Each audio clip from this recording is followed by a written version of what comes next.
Let's talk about love, let me talk about love. Yeah, I'm talking about you, yeah, I'm talking about you.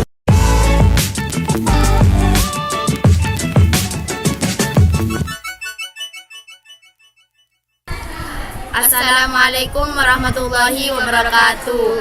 Perkenalkan, nama saya Nabilatul Mukarramah. Perkenalkan, nama saya Nuraida Adi. Perkenalkan, nama saya Aulia Zahra. Perkenalkan, nama saya Siva Sofia. Baik, di sini saya akan membacakan definisi masa praksara.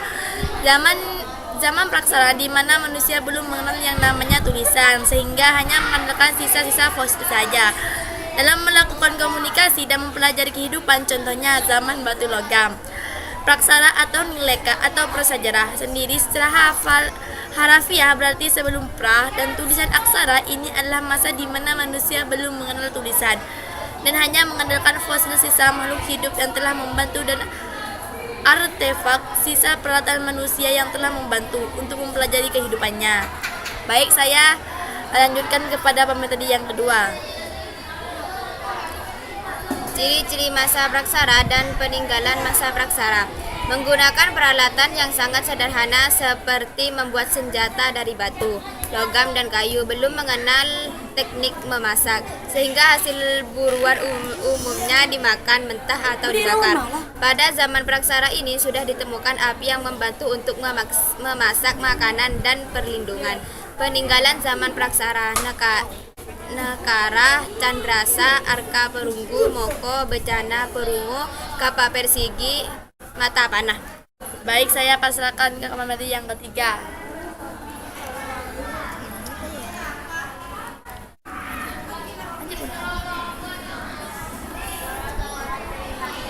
Masa pembabakan. Arkaikum. Zaman ini merupakan zaman tertua.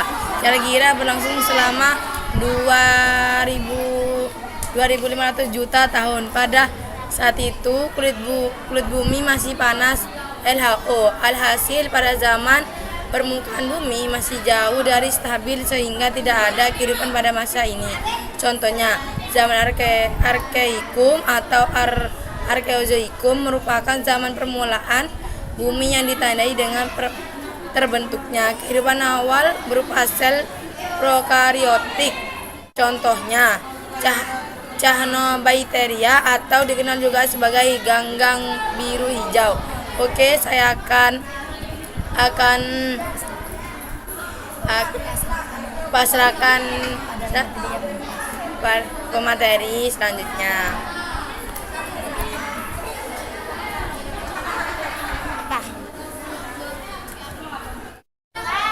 Masa pembabakan.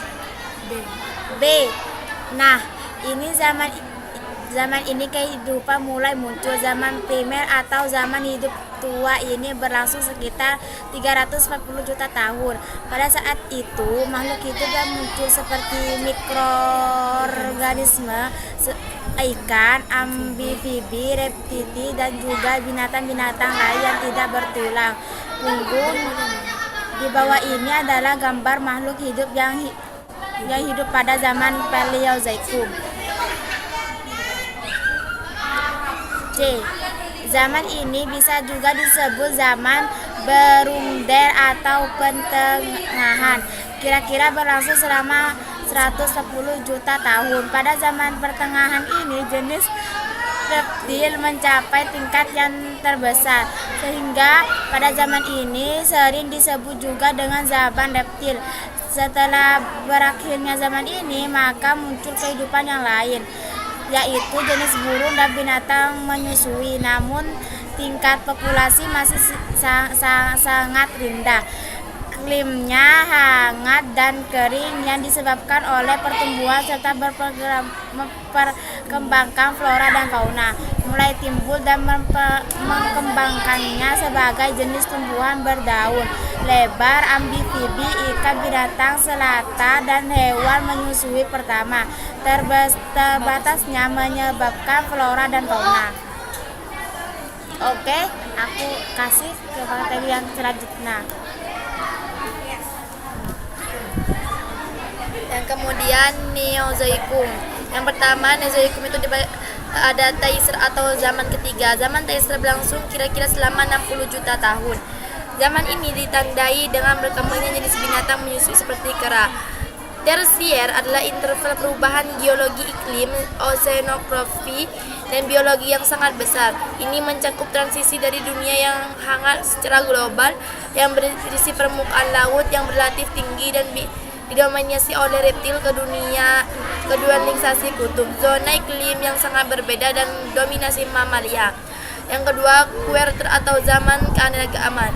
Zaman kuarter ditandai dengan adanya kehidupan manusia sehingga zaman ini menjadi zaman terpenting, kemudian dibagi lagi menjadi dua zaman, yaitu zaman Pleistosen dan Holocene. A. Zaman Pleistosen atau Diluvium berlangsung kira-kira selama 600.000 tahun. Pada selama ini ditandai dengan adanya manusia purba. Zaman Holocene atau Alluvium berlangsung kira-kira selama 20.000 tahun yang lalu dan terus berkembang sampai dewasa. Zaman ini ditandai dengan munculnya manusia jenis Homo spesies yang memiliki ciri-ciri seperti manusia yang hidup pada zaman modern sekarang. Oke, cukup sekian presentasi masa praksara ini. Apabila ada kesalahan, mohon maaf. Assalamualaikum warahmatullahi wabarakatuh.